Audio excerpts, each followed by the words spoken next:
මීට අවුරුදු දෙකකට පෙර මෙය පාලු පිමක් වූ අතර අවුරුදු 40ක් පුරාවට මෙතැන ගොවිතැන් කිරීමට නොහැකි වූ අතර UN World Food Program විසින් මෙය නැවත තිරසාර කොළ පැහැති විශාල වනාන්තරයක් බවට පත් කරයි.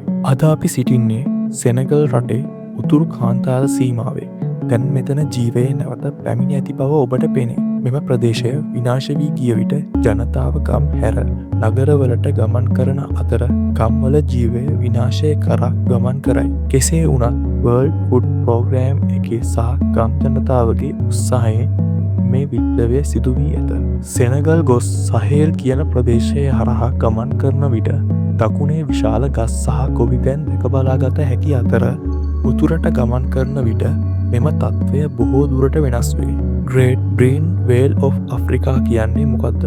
මෙය සෙනගල් සිට ඩිජිබූටි දක්වා ගමන් කරන ශාකපේලියක්. ගොඩනගන ඉතා විශාල වැඩසටහනක්. මෙහි අරමුණ වන්නේ සහරා කාන්තාරයේ දකුණු ප්‍රදේශයට පැතිරීම අවම කිරීම වන අතර පසුගිය වසර 100 ඇතුළත සහරා කාන්තාරය 10%ක් විශාල වී ඇත. මෙම වැඩසටහන යටතේ හෙක්ටාර් ලක්ෂ 3කට වැඩි බිම් ප්‍රමාණයක් නැවත සජීවීකරණය කර ඇති අතර ඒ අතරින් අද අපි මේ කතා කරන්නේ හෙක්ටාර් 30ක ව්‍යාපෘතියක් ගැනය. මේවා පැච් වර්ක් එකක් ලෙස එකින් එක බැඳී විශාල Great Green Wall එකක් සාදයි. මෙම පරිසරය නැවත නගා සිටුවීමට අවශ්‍ය ප්‍රධාන සාධකයක් වන්නේ ජලය.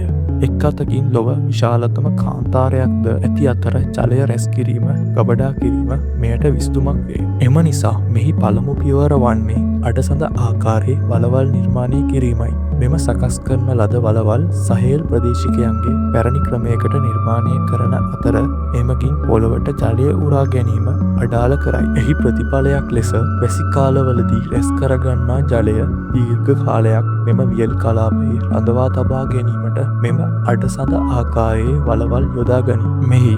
මෙම ආකාරයේ වලවල් 7500ක් පමණ නිර්මාණය කිරීමට අවශ්‍ය වන අතර එක් පිට්ස් එකක් නිර්මාණයට එක් පුද්ගලයෙකුට දවසක් පමණ ගත වේ. මෙය නව තාක්ෂණයක් නොව සහේල් ප්‍රදේශිකයන්ගේ පැරණි ක්‍රමයක්. මේ පිට්ස් තුල හොදින් ජලය රැස්වන අතර වැසි අඩු ප්‍රදේශ සඳහා හොදින් ගැලපේ. එමගින් මෙය වටා ශාක සිටුවා ඔවුන්ගේ ආහාර හා පරිසරයද නව අරුතක් ලබා දෙයි. මෙය සරල ගොවිතැන් ක්‍රමයක් නොව කන්සර්වේටඩ් ඇග්‍රිකල්චර් කියන නව අදහස යටතේ ක්‍රියාත්මක වන ලොව පුරා පැරණි ජනතාව භාවිතා කරන විශේෂ ගොවිතැන් ක්‍රමයකට සමාන වේ. මෙම ක්‍රමය වනයේ ස්වභාවය හා වනයේ ස්වාභාවිකත්වය අනුගමනය කරයි. අනාගතයේ මේ වගේ බිම් දසදහස් ගණනක් ගස් නංවා මහා වනාන්තර ඉදි කරයි.